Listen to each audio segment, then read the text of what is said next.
सभी प्रेमी भक्तों को जय श्री श्याम। कैसे आप सब? उम्मीद है सब अच्छे होंगे। प्रेमियों, आज कोई भी प्रेमी चाहकर भी इस वीडियो को छोड़कर न जाए, हमारी बार बार प्रार्थना है आपसे। आज आपको वो रामबाण इलाज बताएंगे जो आप केवल पूरे साल में 2 ही बार कर सकते हो, अन्यथा नहीं कर सकते आप। ऐसा बेजोड़ उपाय जिसे करने के बाद कोई भी परेशानी आपके घर में नहीं रहेगी। 101% गारंटी लेते हैं। अगर ये काम कर लिया तो फ्री ऑफ कॉस्ट काम है। घर पर वो सारी चीजें अवेलेबल हो जाएंगी, आपको कोई परेशानी नहीं होगी। लेकिन क्या करना है, इस वीडियो में हमारे साथ चलना है। जो भी प्रेमी यहां तक इस वीडियो में हमारे साथ आए हैं, उन्हें भगवान शिव की कसम कोई भी प्रेमी आज वीडियो छोड़कर न जाए। बताऊंगा कसम क्यों दी गई है आपको। क्या करना होगा आपको, यह काम जो अब बताया जा रहा है वह काम आप केवल जो महाशिवरात्रि होती है उससे 1 रात पहले करना होगा आपको। यह काम महाशिवरात्रि से 1 रात पहले, और साल में केवल 2 शिवरात्रि आती हैं, इसलिए साल में यह काम केवल 2 ही बार हो सकता है। आज आप सोच लीजिए कि आपको कौन सा काम करवाना है भगवान शिव से। वही काम मात्र 24 घंटे में हो जाए। केवल 24 घंटे में वह काम हो जाएगा जो आज तक नहीं हुआ। उसके लिए क्या करना होगा आपको, महाशिवरात्रि की तैयारी करनी होगी। कैसी तैयारी? जैसे महाशिवरात्रि के दिन बेलपत्र नहीं तोड़े जाते कभी भी। शिवरात्रि से 1 दिन पहले, अब जो शिवरात्रि आ रही है उससे 1 दिन पहले जो शिवरात्रि है उसका शुभ समय, शुभ मुहूर्त, व्रत का पारण, सारी बातें एक अलग वीडियो में हमने बना दी हैं। वो वीडियो आपको इसी यूट्यूब चैनल पर मिल जाएगी, आप देख सकते हो। वो बातें बताकर इस वीडियो को लंबा नहीं करेंगे हम। ध्यान से सुने हम क्या बताना चाहते हैं। सबसे पहले आपको एक लाइव एग्जांपल देता हूं कि मेरे भगवान शिव, मेरे आराध्य, मेरे गुरुदेव क्या दे सकते हैं जो हमने कभी कल्पना भी नहीं की, वो दे सकते हैं। क्या बात है, एक चोर जो चोरी करने के इरादे से इधर उधर भटक रहा था, लेकिन उसे कुछ भी नहीं मिला। थोड़ी दूरी पर दिखाई दिया कि कोई मंदिर है, वहां पहुंचा। वहां उसे एक दिया जलता हुआ दिखाई दिया। उसने सोचा चलो मंदिर है, कोई ना कोई चीज तो मिलेगी चोरी करने के लिए। लेकिन वहां अंधेरा ज्यादा था, रात का समय था, अंधेरा ज्यादा था, उसे कुछ दिखाई नहीं दिया। उसने सोचा कि अब क्या किया जाए, कैसे किया जाए।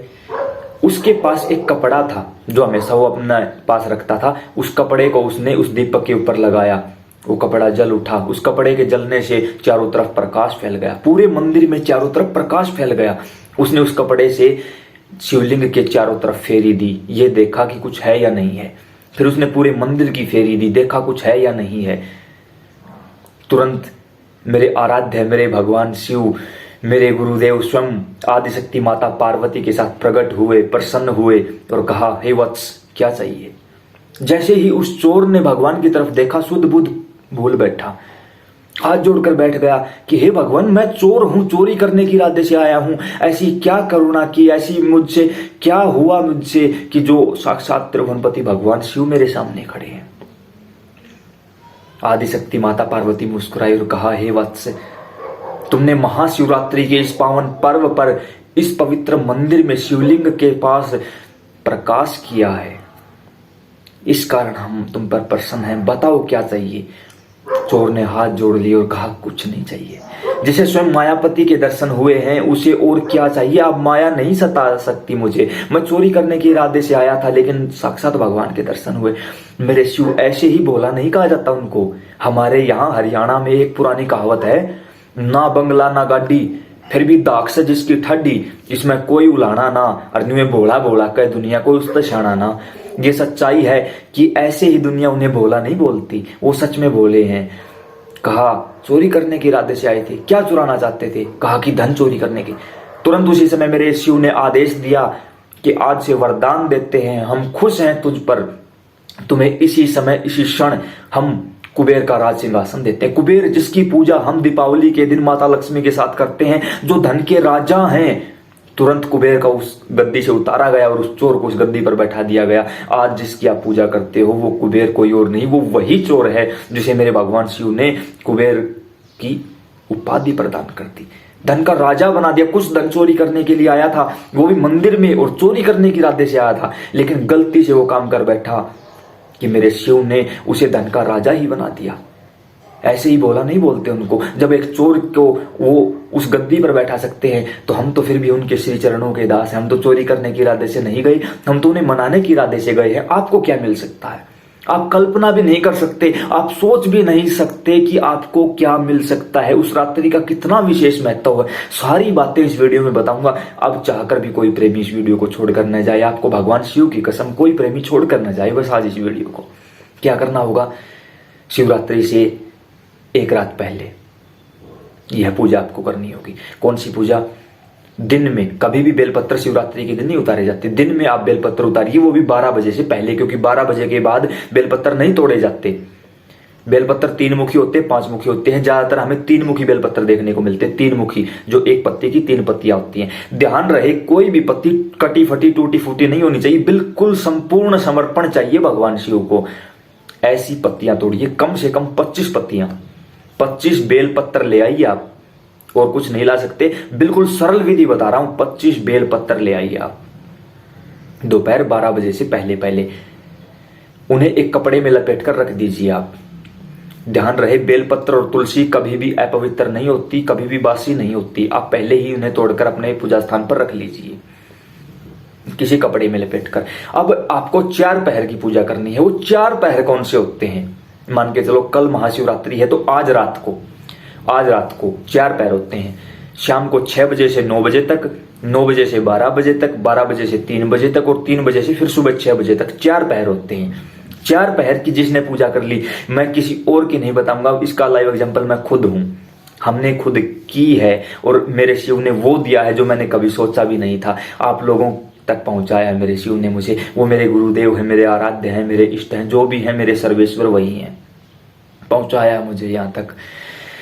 प्रेमियों, 4 पहर की पूजा करनी है। कैसे करनी होगी? आपके पास 25 बेलपत्र हैं। अब आपको शाम को 6 बजे पूजा पर बैठना है। क्या करना होगा?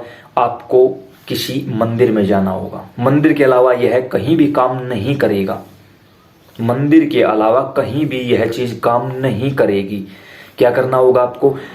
शिवलिंग का मुख, मंदिर का मुख किसी भी दिशा में हो, आपका मुख उत्तर दिशा की तरफ होना चाहिए। आपका मुख उत्तर दिशा की तरफ होना चाहिए। क्लियर? 25 बेलपत्र हैं आपके पास।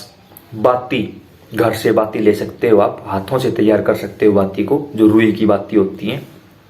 कितनी लेनी है? 10, क्योंकि आपको 5 बार पूजा करनी है। 4 पहर की और 5वीं अलग से 5 पूजा करनी है।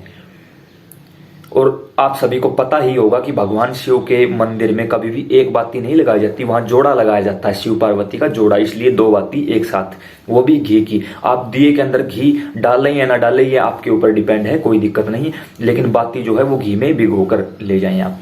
मंदिर में जाएं, बैठे शांतचित मन से। शाम को 6 बजे से 9 बजे के बीच में पहली पूजा शुरू होगी। किसी भी समय कर सकते हो, 6 बजे से 9 बजे के बीच में किसी भी समय आप पूजा कर सकते हो। क्या करना होगा? आपका मुख उत्तर दिशा की तरफ है, आपके पास बेलपत्र हैं। एक पात्र लीजिए, बर्तन लीजिए, उसके अंदर साफ जल डाल लीजिए, उसके अंदर थोड़ा सा गंगा जल मिला लीजिए, थोड़ा सा, क्योंकि गंगा जल भगवान शिव को समर्पित किया जाता है। गंगा जल उसके अंदर डाल लीजिए, वो पूरा जल गंगा जल बन जाएगा। उसके अंदर उन सभी बेलपत्रों को डाल दीजिए एक साथ। फिर उस पात्र को अपने पास रखिए, एक लोटा लीजिए, उसमें सादा जल डालिए, और जो गंगा जल मिला हुआ जल है थोड़ा सा वो जल डाल लीजिए उसके अंदर, वो भी गंगा जल बन जाएगा। क्या करना है? भगवान शिव के शिवलिंग के पास बैठना है आपको। आपका मुख उत्तर दिशा की तरफ है। सबसे पहले आपको दीपक जलाना होगा। 2 बाती एक दीपक में रखिए, दीपक जलाइए। आपका मुख अगर उत्तर दिशा की तरफ है तो दीपक का मुख अपने आप दक्षिण दिशा की तरफ हो जाएगा। क्लियर? उसके बाद आपको 5 बेलपत्र रखने हैं। कहाँ रखने हैं? सबसे पहला बेलपत्र जो माता पार्वती के कर कमल हैं, जिनके ऊपर शिवलिंग रखा हुआ है, उन कर कमलों पर पहला बेलपत्र। बेलपत्र उल्टा चढ़ाया जाता है। जो बेलपत्र की चिकनी साइड होती है वो बेलपत्र जो वो शिवलिंग के साथ टच होनी चाहिए, उल्टा चढ़ाया जाता है। पहला बेलपत्र माता पार्वती के जो हाथ है, हाथों के ऊपर। दूसरा बेलपत्र भगवान शिव के ऊपर। तीसरा बेलपत्र जो ऊपर वासुकी नाग बैठे हैं उनके ऊपर। चौथा बेलपत्र जो ऊपर जलाधारी रखी हुई होती है, जहां से जल रिस रिस कर नीचे आता है। 5वां बेलपत्र जो सामने श्री नंदी भगवान बैठे हैं, उनका एक पांव ऊपर की ओर उठा होता है, उस पांव पर 5 बेलपत्र। पहले 2 बाती लगाई, फिर 5 बेलपत्र समर्पित किए। उसके साथ साथ फिर आपके पास जो 1 लोटा जल है वो समर्पित करना। कैसे करना है?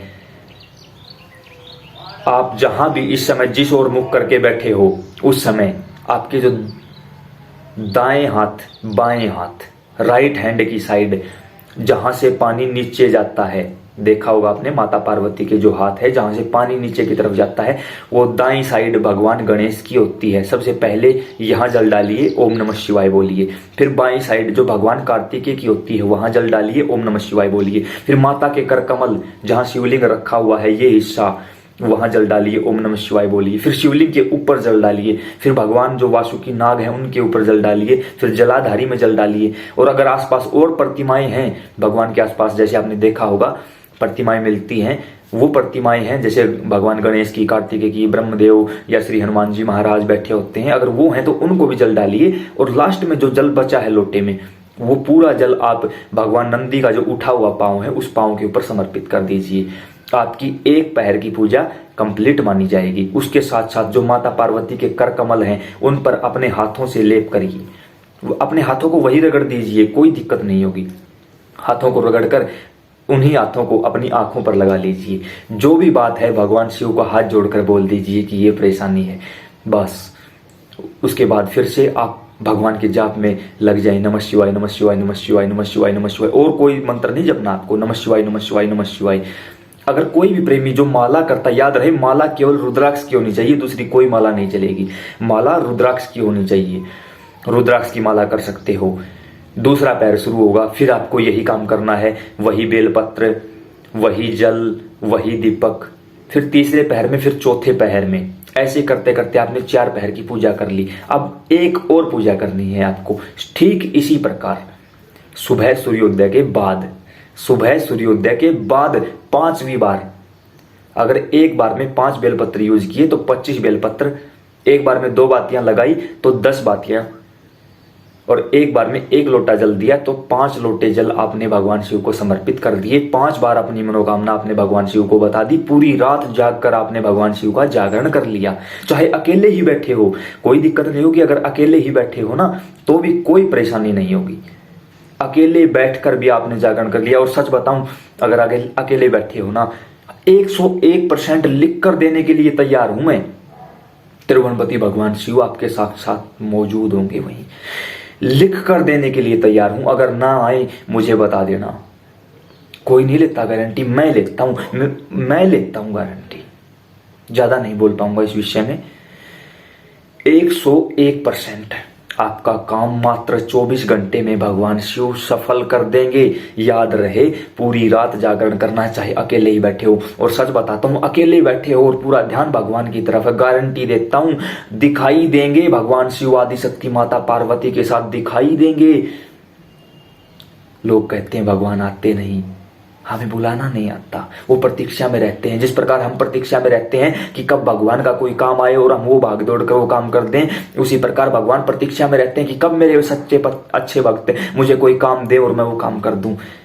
केवल 24 घंटे में काम बन जाएगा। साल में केवल 2 महाशिवरात्रि आती है, साल में केवल 2 बार आप काम करवा सकते हो। और जो एक चोर को धन का राजा बना सकते हैं, आपको क्या बना देंगे आपने कभी सोचा भी नहीं होगा। इसका लाइव एग्जाम्पल मैं आपके सामने बैठा हूं। पर टैक्स को प्रमाण की आवश्यकता नहीं होती, करिए यही काम। फिर देखिए, आप फोन करके बताओगे हमें कि त्रिभुवनपति भगवान शिव ने वो दे दिया है जो कभी आपकी हजारों पीढ़ियों ने नहीं सोचा होगा, और वो दे देंगे जो आपकी हजारों पीढ़ियां खर्च भी नहीं कर पाएंगी। विश्वास करके देखो, मानो तो मैं गंगा मां हूं, ना मानो तो बहता पानी। जय श्री राम।